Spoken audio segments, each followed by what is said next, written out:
Sige ma'am, lumipat ka na ma'am. At least, nakuhaan na kita. Kawid ni ma'am yung ininvestigahan ko doon kanina. Baka ikaw yun. May maliit na babae na kamaron. Ayan. Okay ma'am, pasensya na, mabiro lang talaga. Okay. Yan na po. Nakita nyo kina, pumasok ako. No? May duty kasi ako. Madabi, may duty ako. Tanong. Maniwala pa man, tanong ako. Dami nila. Dusi lang naman ito. Ginawa ko yung baston ko kanina, di ba? Yan, dusi. Tingnan mo sila magkano kung nadali. Magkano? 600K. 600K. Wala akong mata mo sa iyo. Ito, isang tao na magkano? 96,000. Dili kaya. Ingat. Modus yan, sir. Pinadala sa Gcash. Sige, Gcash sa'yo dyan. Sabi ni, patay na ako dito. Gcash pa naman kung pinadala ng pangpila yung pinayaran ko doon. Problema no? Balita ko sa teacher pa yan. Teacher? Ano sabi lang? Ah, sinabi? Sinabi niya. Chismoso dito pa. Naunahan kayo. Nahabol ko din yun, hindi tumino. Okay! Pero wait, ako yung gusto ng speaker. Gusto mo naman pangalan ko? Pangalan ko? Gusto mo naman? Hindi sinabi sa inyo? Okay. Brad, may ballpen. Alerto ha. Kasi after ko mag-exam ako, ang passing score, ha? 150 items, ang passing score 149. Kaya kung may natutunan kayo dyan kanina sa nileksyon ng Mr. Bong, kung may natutunan kayo pag nag-exam ako, makasagot kayo. Pag hindi kayo makasagot, ibig sabihin wala kayo natutunan. Dahil wala natutunan, lalabas kayo dito na walang certificate. Papayag ba kayo? Hindi, siyempre. Okay. So tuloy-tuloy, pangalan ko, ito na! Are you ready? Okay, ito para pinawin ni Mrs. Sam Carbo sa tagapagsalita ng may papilos. Monday and Saturday, nandito rin po kami. Ay, tatanong Mrs. Sam, ba't nandito kami dahil sa napakalang mga services para sa inyo? Ang iba na tatanong, Mrs. Sam, ano naman ang mga services niyan? Ang lagi kong sagot, ganito, mamaya, inyong malalaman ang buong detalye sa aking pagbabalik. Ang tanong, nakupyan yung pangalan ko, hindi? Sir, Sam!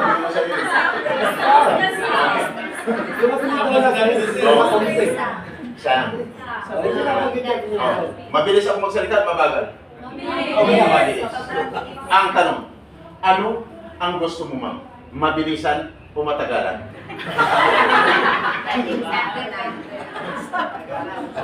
Tanong mas hindi. Ano? Nangundigo na agad. Ano bang nag-exam? Nangundigo ka na. Ma'am, anong gusto mo? Mabilisan o matagalan?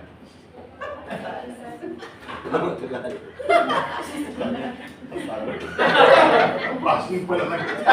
Okay! Pag matagalan kasi, may matutunan ka. Pag mabilisan, nakauwi ka ng maaga, wala kang matutunan, tama? So, useless yung pag-atin mo ng pitos dito. Dapat, kahit matagalan, ang importante ay natutunan. At ang importante, mahalaga. No? Mahalaga. Tuloy-tuloy. So, Mr. Sam, ang pangalan ko. No? Apelido ko, Carbajosa. Sa probinsya, pangalan ko Samuel. Pagpunta ko ng Manila, sabi ko bakit sa probinsya? Pag tinatawag ako ng mother ko, Samuel! Samuel! Pag nagalit yun, sabi ko parang hindi ko ganun dating, may lamat na. No?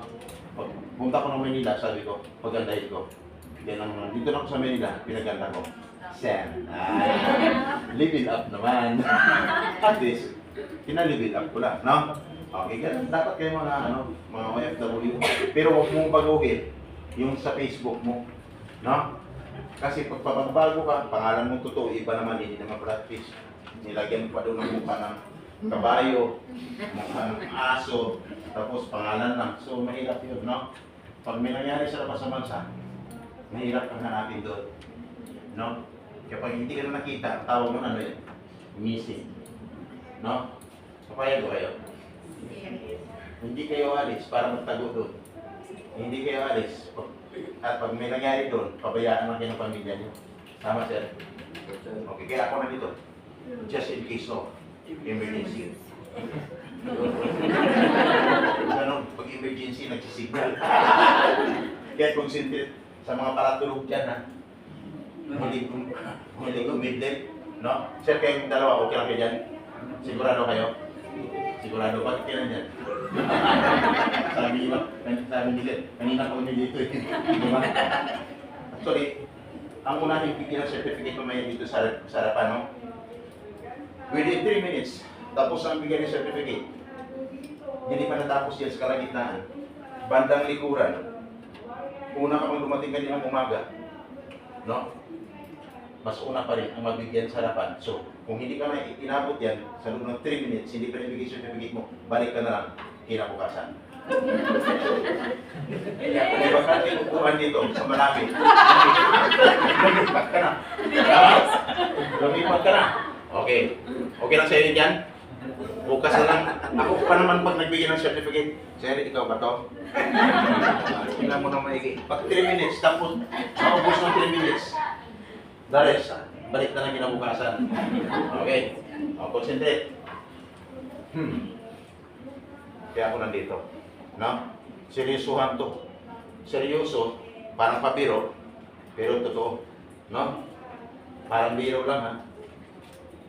Parang biro lamang dumating ka sa buhay ko. Tama ba?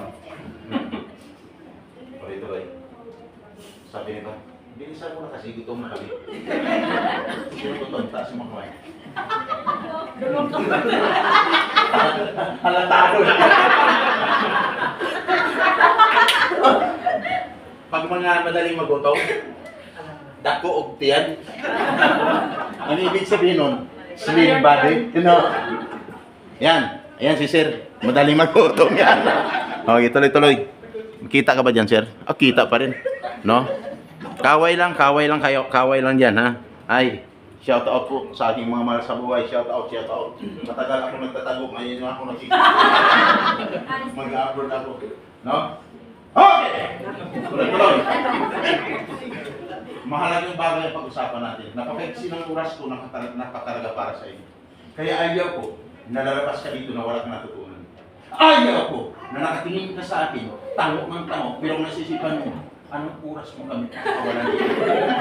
Kasi ang iniisip lang kung paano makauwi, hindi iniisip yung magiging sitwasyon niya pagdating sa labas sa masa. Hindi man lang nag-isip, nagtanong sa sarili, tama ba itong pinasok ko? No? Tama ba itong pinasok ko? No? Magtatanong lang ako ng ilang katanungan mamaya. At pag nabanggit ko at may nangyari sa'yo, ibig sabihin kung 100% ang excitement mo kanina, magbukawas ako ng 20% bawat may nangyari sa'yo. Kaya dapat, ikaw na OFW, alamin niyo kung ano ang pinakasipan. Hindi basta-basta nag-apply ka na, tapos akala mo okay ka na. Kasi kumplito ka na, nakapagbayad ka na, akala mo okay ka na. Hindi po yan ang usapan. Dapat may natutunan ka. Pagdating sa labas sa bansa, safe ka. Dito pa sa Pilipinas, dapat siguradong makaalis ka na. Malinaw? Ang haba dapat ang oras ko. Dapat buwan na awa. Kaya lang alam ko gutom na kayo. Bilis-bilisan ko na. No? Basta, alert ko para. Okay? Ngayon, magtatanong ako. Sino? Ulitin ko. Sino ang mga ex-abroad? Taas yung mga kamay. Taas ng kamay. Thank you. O, 10. Sino ang mga first-timers? Taas yung mga kamay. 15. 10 plus 15 equals 25. Tama? 25. Yung hindi sumagot, 16. Ay, hindi tumaas ang kamay. 16. 10, 15, 16. Abonado po kayo, sir. Abunado pa ako. Kung 10 plus 10 is, 10 plus 15 equals 25. Yung kasunod, 16. O, di ba? Kung plus 16, yan ang tao dito sa loob ngayon. First timers. Sino mas marami?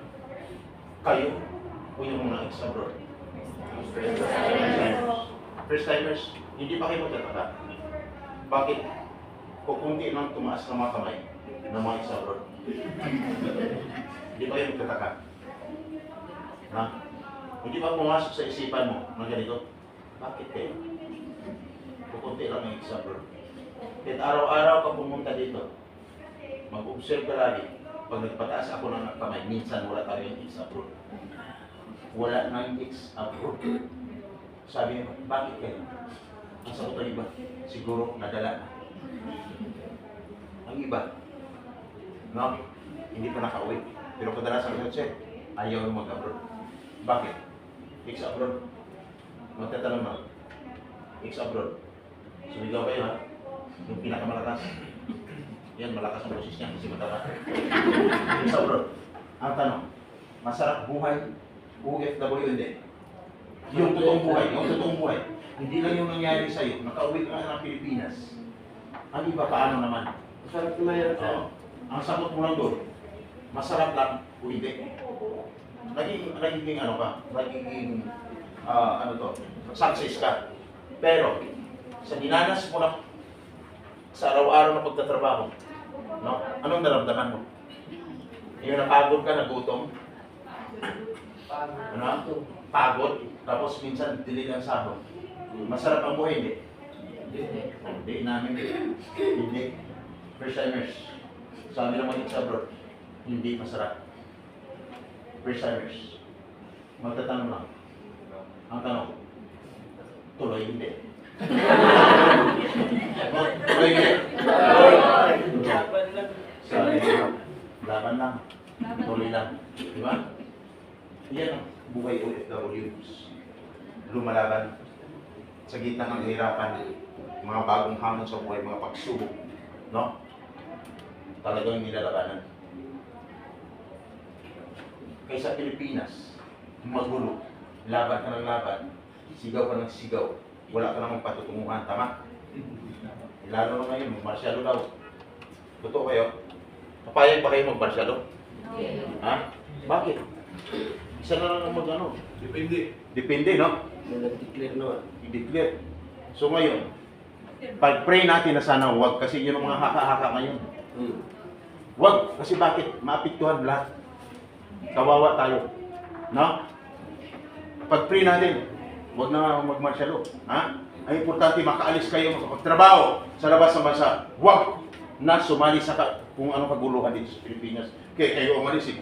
Kasi sa Pilipinas, pag nag-apply ka, ano, may trabaho, pero, ano, mali ang sahod. May trabaho, wala ng pera, no? Siyempre, tama na sa pamasahe, pabalik-balik, tama? No. Maganda ang posisyon, ang liit naman ang sahod. Diba? Manager, supervisor, pag umasta, kalang siya. Oh, ano dyan ha? Pero pag uwi niya, walang pera ha? Kasi ang liit ng sahod. Bakit? Ito lang ba sa Pilipinas? Pagdating sa labas ng bansa, ganoon din. Sir, kapwa pa namin. Pilipino dito, sir. No? Minamaliit kami. Dahil mo naman gawin.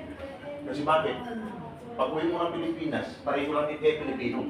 At pag nagreklamo yan, sir, nagpaya ng kaso sa'yo, may paglalagyan ka. No? Kalaban mo pa, agency, gobyerno. Kasi pareho lang kayo kapwa o FWs pagdating sa labas ng bansa. Tama? Kaya ako nandito. Mr. Sam, bakit ka nagtanong ng tanong? Sino ang ex-abroad? Sino ang mga first-timers? Nagtatanong pa na kung tuloy o hindi. Iba dyan nakatahimik lang, tahimik lang. Makialam namin sa iyo. Okay! Tuloy-tuloy. Sino ang engineer? Taas ang mga may. Wala. Nurse. Meron. Yan. Kawin niyo man yung girlfriend ko mga nurse. Nurse, sa Bacolod nung na-accidente ko si Slider. Pero mas maganda yun. Tinasa na ko na. Hindi, na-accidente ko lang sa Slider. 23 stages. Ako lang ang customer ay yung pasyente na hindi masungit, makwento. Wala pang cellphone naman. At least, gamit ko lang yun. Sabi ko, mas maganda siya. Ito!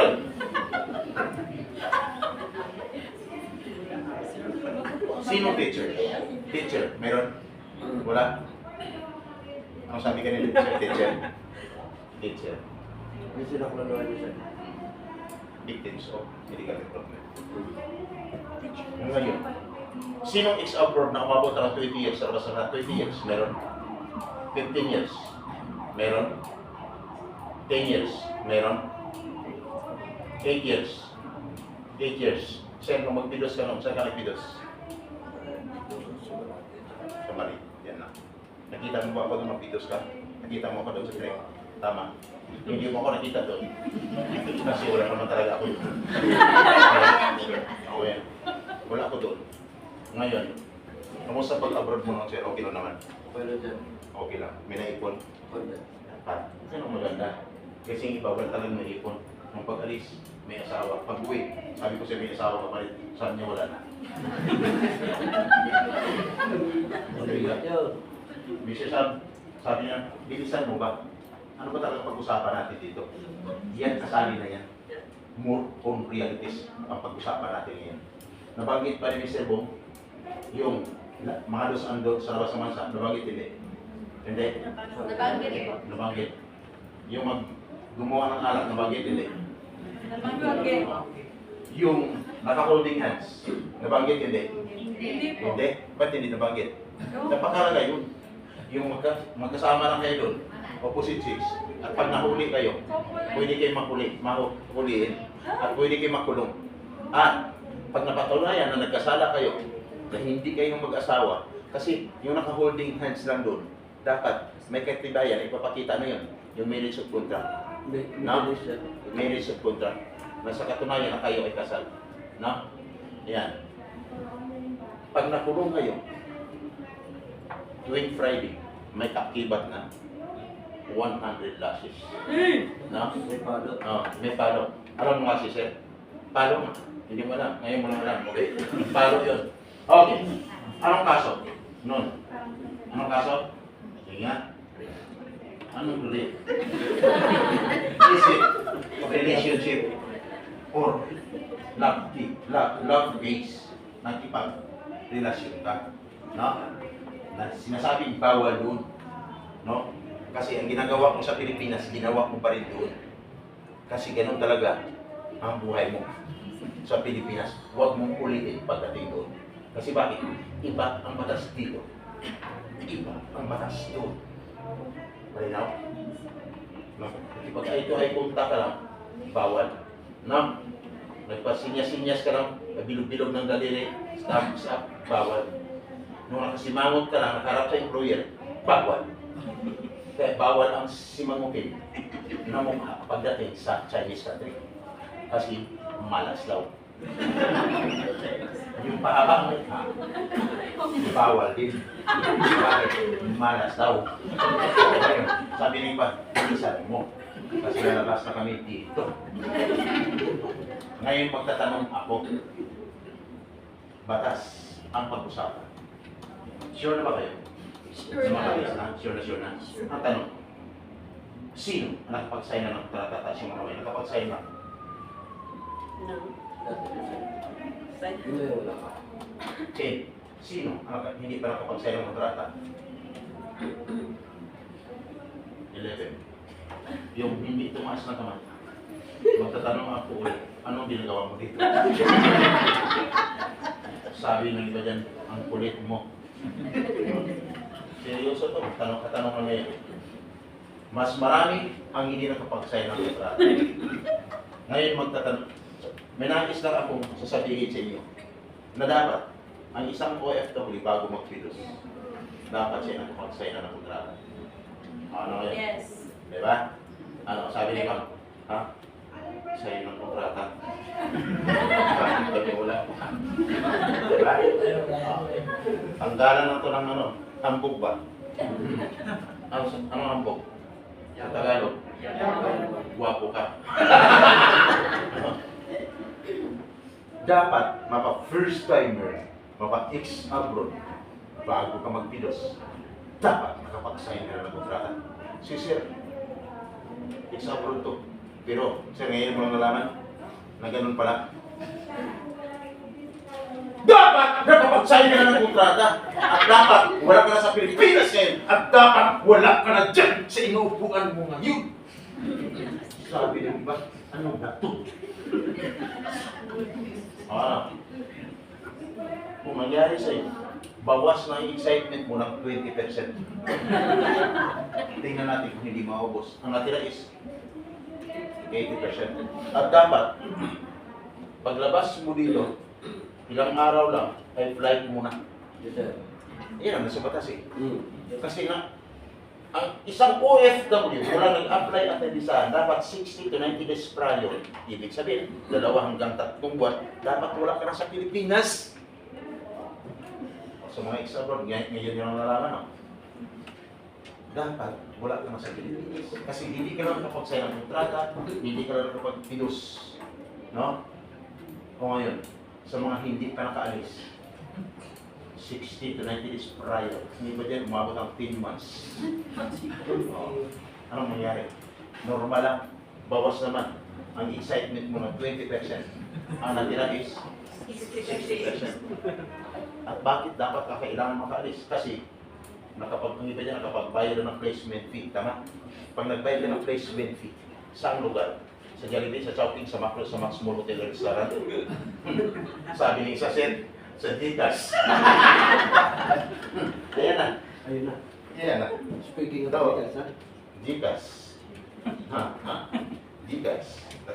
Cavite, Tagaytay, Gcash. Ayan na.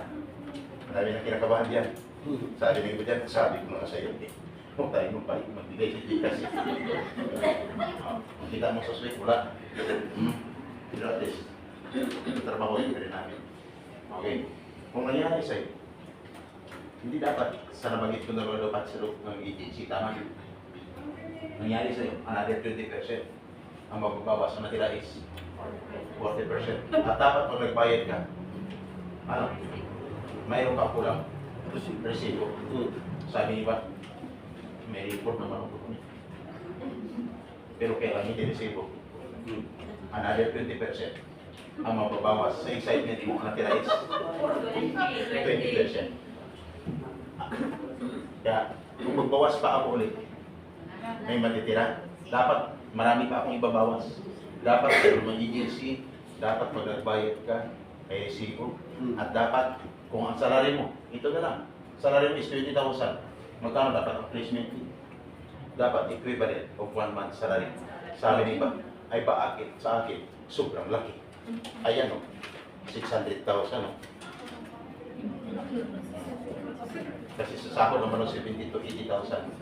Sabi ni ba, para yung pinag-applyan ko yan. No? Problema hindi. Dahil ubos na ang excitement mo, ang tanong, isigaw mo, ang tanong, tuloy hindi. Tuloy! Sabi niya isa dyan sa katabi niya, tuloy ka ba ba? Problema. Nangyari man sa inyo yan ngayon, dapat sisiguraduhin na alam ng inyong agency yan.